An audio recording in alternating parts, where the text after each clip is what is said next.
we are. We're at the marathon, back of the marathon.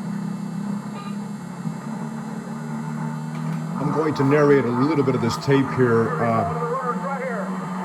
There was a marathon. There was a marathon run from, I'm not sure where its starting point, but it ended in Pandan.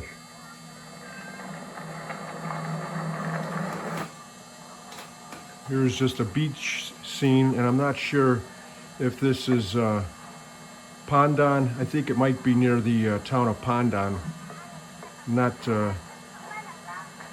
Duyong. Maybe Patria, I'm not sure. The gentleman you're going to see walking here in the video is Eugene. He's a retired Air Force Master Sergeant, and unfortunately he's gone now, maybe 10, 12 years. He used to go to the Philippines every couple of years. His wife was also from Duyong.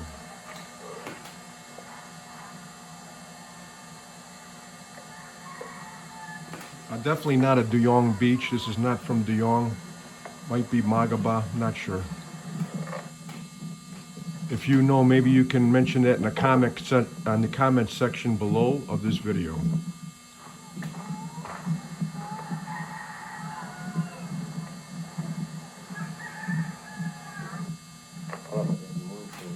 Crystal clear water.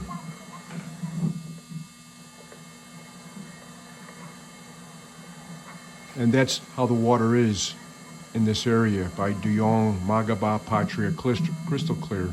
Very few motorboats.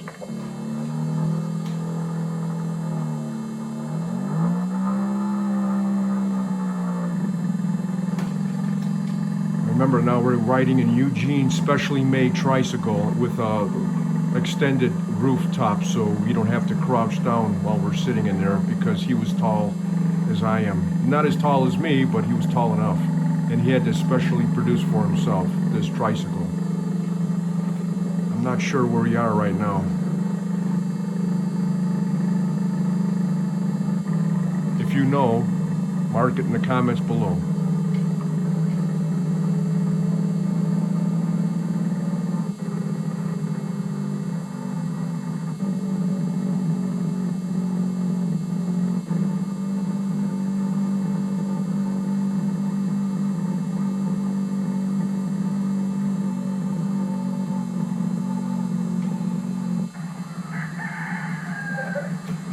Oh yes, this is the German fella who's taking care of Philippine Eagles.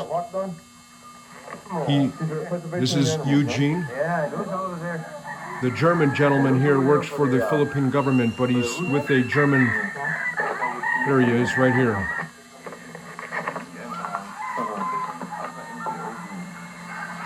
He's a naturalist, specializing, I believe, in these eagles, and he's taking care of the Philippine eagle. 1996, the first expedition in Negros, and it's called the Philippine Endemic Conservation Project. The main target is to have an influence through the protection of the rainforest techniques, anti-logging, anti-poaching, livelihood project, education, and this what I do here is only a small branch. Only a small branch. Wow. And it is also something like to find out 10 falconry techniques, support problems of 3, 5, 6 weeks, and it's over. That's good for show. Yeah. And this also, it's a little bit primitive. And yeah, you built all of this. You built it all? You built it all, huh? This is, this facility is made after our experience, what these birds prefer to sit. They are very calm in this little hut, in this triangle hut. Also, if it is a wild raptor, you have...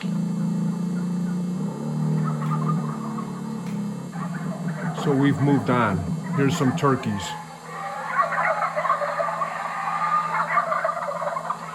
I believe the original tape with that gentleman was 45 minutes long, period.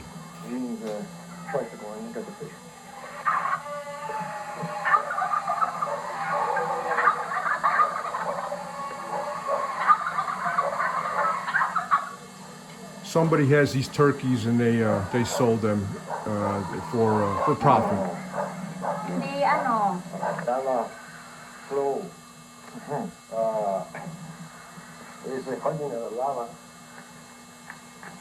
I hope I said turkey, not eagle, but those are turkeys. However, there's no trace of the volcano. So this must have happened millions of years ago. Under the sea. When the crust comes together, the plates come together, the island came up, and apparently this came up from the bottom of the sea, from that extinct volcano. But there's no record of a volcano on top of the land around here. Eugene is originally from New Mexico, and his background, his family is from Mexico. You can take good pictures of this area over here. He retired 27 years in the U.S. Air Force. What's it? He was a dispersing clerk.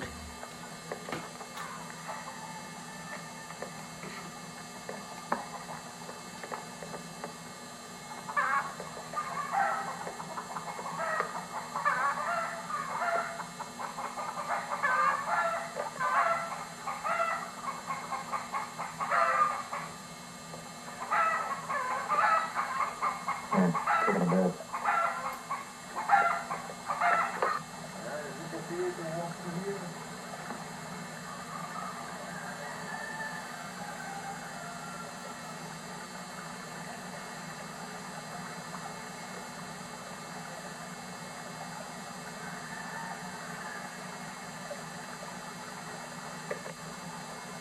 Magandang, Dan?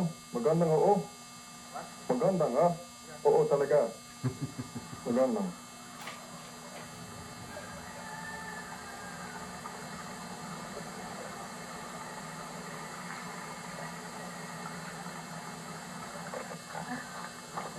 Look at that. Yeah, Mama. I talked to the island, okay? I will talk to the island. Danny, with the turkeys. Yeah. You sell them too or no? You sell them? No, just keep for your own. They're beautiful. Yep.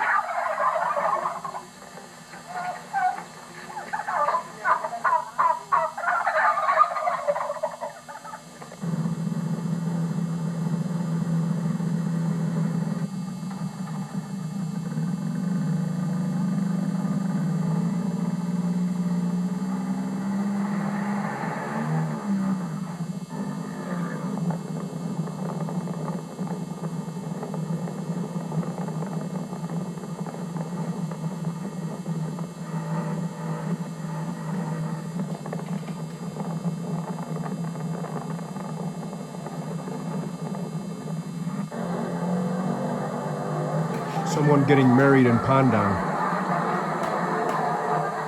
We happened to just stumble upon this wedding out in the town of Pandan.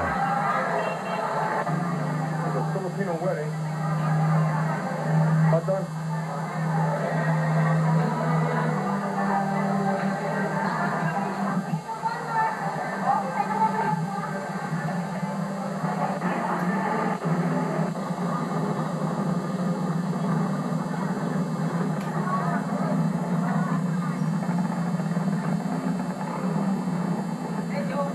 Hey, bro.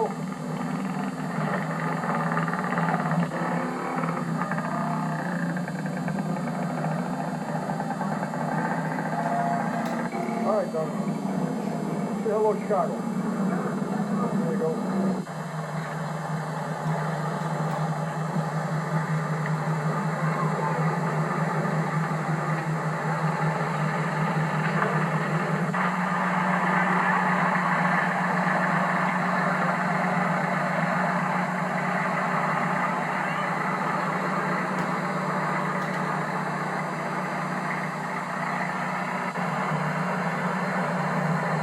If I remember correctly, they're getting ready for Fiesta out in town. This was end of April. May 5th is Fiesta in Duong.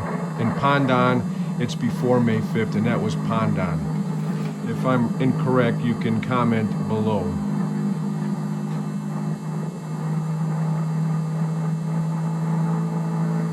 So this is April, and you can see there's no, all the rice fields are already pulled and it's dried out. There's no rain now. The rainy season doesn't start till summertime. Oh, we're back to the German. Ready, set, go. Watch the eagle flying. So you can see there's a leash on the ankle. A lot of these eagles, he told me, were injured. So now he's training with the eagle.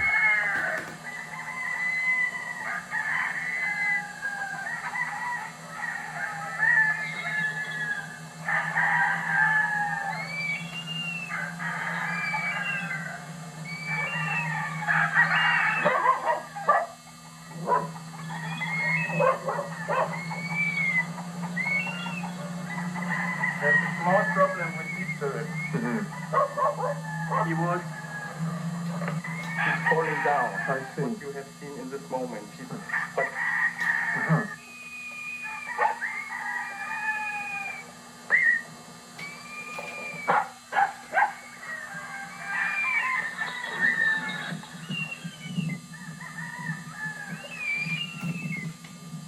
That's a wild eagle, folks. He's trying to rehab it and put him back out in the wild. Somehow he was injured. There are, if I remember correctly, there were 2 or 3 at this encampment. This is a Philippine eagle. I believe it's a Philippine eagle. If I remember, this is 2003. If I'm incorrect, please correct me in the comments below.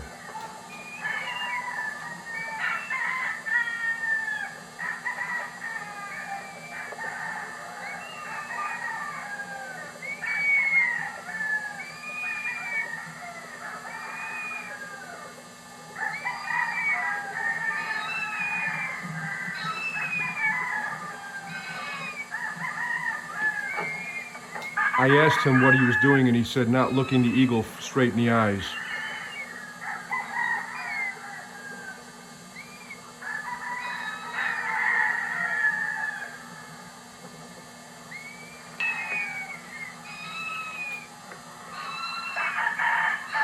Get close up on the tree.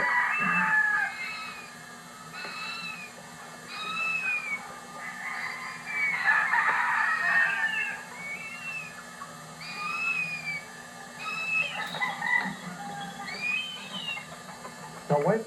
Well, you got a quail, huh? So that's what you took out of your bag. You got bait now. yes, So where do you get that from? it is something like a prey. It is it is to give her something like a reward. She must have a reason to come to the field. Yes, and so I use something she likes, meat, or also you can, it is called in falconry a lure.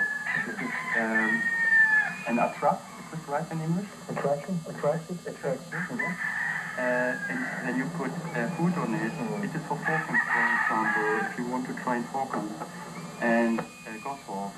These serpent eagles are, I think the first time on the Philippines that someone is trying to train serpent eagles with falconry method. And this is what we want to find out. Something like a pilot study. Can we work with serpent eagles? Can someone come to the Philippines and rehabilitate former captured serpent eagles to bring them back to the nature? Successful back to the nature, not only to open the door and look what you will find outside. Also a problem I want to prevent is that if I work with a goshawk in Germany or someone in Great Britain or America, they want to prevent, we don't want screamers. It is a typical problem of food taking. You have taken the chicken and feed it by the hand. This is wrong. It is a little bit a mix in the mind and in the trade. She thinks I'm something like white bread or so. Bringing the food every time.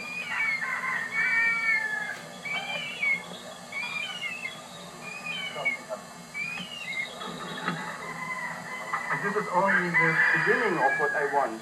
In the next week, I hope, at least in the next week, I want to unleash this bird, totally unleashed, go into the backyard where the palm trees are sitting, and then I put them on a pole, and then I go away, and she is really free. This is focus. This is a little bit circus. I see. If you want to be really falconry, making falconry in the way you want, then you must unleash a bird. Then you must be free, flying free, and not put it on a clearance line or with some leashes and security and so on. So this is the moment when your heart is really burned for falconry.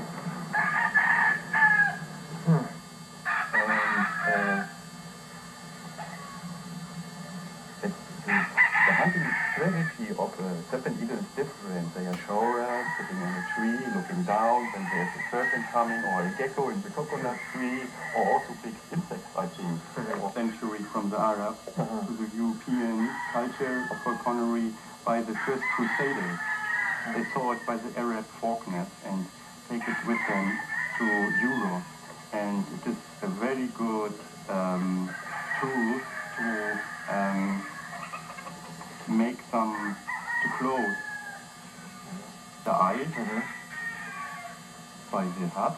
So once you put that on, you have control, pretty much complete control of the bird then? Yes, but you must, of course, sometimes they try to grab at you. You must fix it there a grip, special grip, so the bird is fixed. Okay, we've got the boat race.